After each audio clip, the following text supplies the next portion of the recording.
ఇప్పుడే జీ5 app download చేయండి. చూడండి మీ ఫేవరెట్ టీవీ షోస్ ఎప్పుడైనా ఎక్కడైనా. మామ లేకుండా మహాలక్ష్మి వాళ్ళు ఆఫీస్కి వెళ్లారు. చలపతి బాబాయిని లోపలికి రానివ్వకుండా ఏదో గోడుపుటాని చేస్తున్నారు. మహాలక్ష్మి నాకు వ్యతిరేకంగా మళ్ళీ ఏం చేయబోతుంది?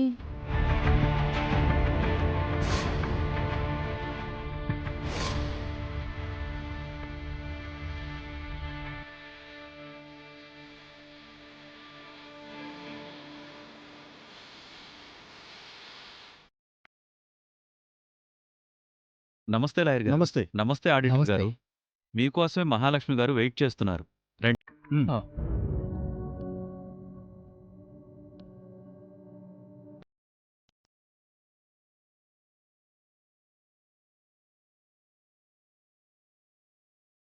చలాయ్, లాయర్ గారు ఆడిటర్ గారు వచ్చారు. నమస్తే. నమస్తే మేడం. కూర్చోండి. Thank you madam.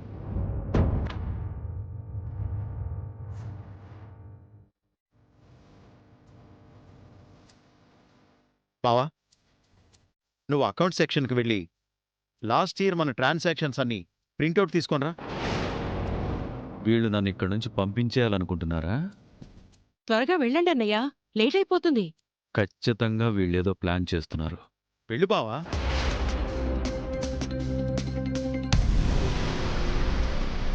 చెప్పండి మేడం, మమ్మల్ని ఎందుకు అర్జెంటుగా రమ్మన్నారు?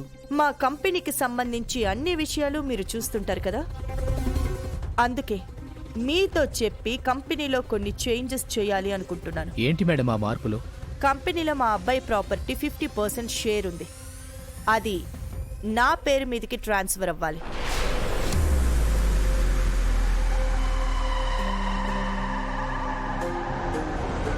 రామ్కి సంబంధించిన అన్ని ప్రాపర్టీస్ నా పేరు మీద ఉండాలి. అది చేయడానికే మిమ్మల్ని పిలిపించాను. ఎందుకు ఆ డెసిషన్ తీసుకున్నారు? ఇది మా ఫ్యామిలీ డెసిషన్. మీరు డాక్యుమెంట్స్ రెడీ చేయండి. ఈ విషయం రామ్కి తెలుసా? మేమందరం డిస్కస్ చేసుకునే ఈ డెసిషన్ తీసుకున్నాం. మరి ఈ మీటింగ్లో రామ్ లేడేంటి? రామ్ వేరే పని మీద వెళ్ళాడు, మీరు రెడీ చేయండి. మీరు చెప్పినట్టుగా మేము అన్నీ రెడీ చేస్తాం, కానీ డాక్యుమెంట్స్ మీద రామ్ సైన్ చేయాలి. మీ డౌట్ నాకు అర్థమైంది. రామ్కి తెలియకుండా మేము ఏ పని చెయ్యం. రామ్తో నేను చెప్తాను. మహాలక్ష్మి చెప్తే రామ్ సైన్ చేస్తాడు. రామ్కు మహా ఎంత చెప్తే అంత. రామ్ విషయంలో మీకు ఎలాంటి డౌటు అక్కర్లేదు, అంతా ఫెయిర్గానే ఉంటుంది. లీగల్గా ఎలాంటి ఇష్యూ రాకూడదని ముందే చెప్తున్నాను మేడం. లీగల్గా ఎలాంటి ప్రాబ్లమ్స్ రాకూడదనే మా వదిన మిమ్మల్ని పిలిచింది. ఓకే మేడం, మీరు చెప్పినట్టు డాక్యుమెంట్స్ అన్ని రెడీ చేసి తీసుకొస్తాం. మీరు రామ్తో మాట్లాడండి. ష్యూర్. ఓకే మేడం, మేము వెళ్ళొస్తాం. Okay, thank you. Zee five app download చేసి అన్ని ఎపిసోడ్స్ పూర్తి ఉచితంగా చూడండి.